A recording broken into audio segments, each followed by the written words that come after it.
बात कहे और वहीं खर्च करने के साथ साथ ये जो कह देंगे सब उनको मालूम है क्या उसको जमीन पर कैसे उतारेंगे, शांत रहिए, जमीन पर कैसे उतारेंगे। जमीन के साथ साथ मैं ये कहना चाहूंगा कि स्वर्गीय अटल बिहारी वाजपेयी जी के नेतृत्व में वाली एनडीए सरकार द्वारा वर्ष 2003 में कर्मचारियों की पुरानी पेंशन योजना को खत्म कर दिया गया था। हमारी सभी सदस्यों की मांग है कि जिस तरीके से वर्तमान में राजस्थान के बाद छत्तीसगढ़ ने भी राज्य कर्मचारियों के हित में पुरानी पेंशन योजना बहाल कर दी है, उत्तर प्रदेश में पुरानी पेंशन बहाल करने की योजना कब तक लेकर के आए।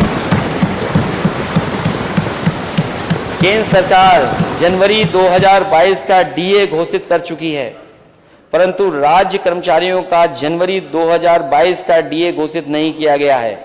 डीए घोषित कर भुगतान आदेश जारी कराने का काम सरकार करे।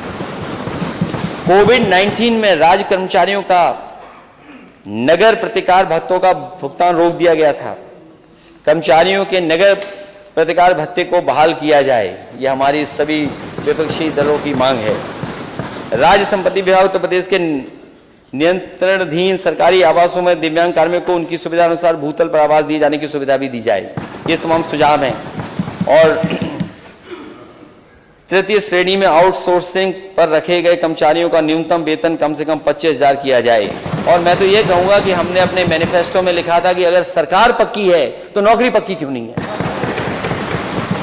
हमने तो अपने मैनिफेस्टो में कहा था कि धीरे धीरे आउटसोर्सिंग खत्म कर देंगे, क्योंकि आउटसोर्सिंग का मतलब है कि आप संविधान से दिया हुआ हमारा हक और सम्मान छीन रहे हैं, आरक्षण को छीन रहे हैं। ये आखिरकार रिसोर्सेज तो हमारे हैं, इन रिसोर्सेज का भी बंटवारा उसी हिसाब से हो जो आबादी के हिसाब से हो।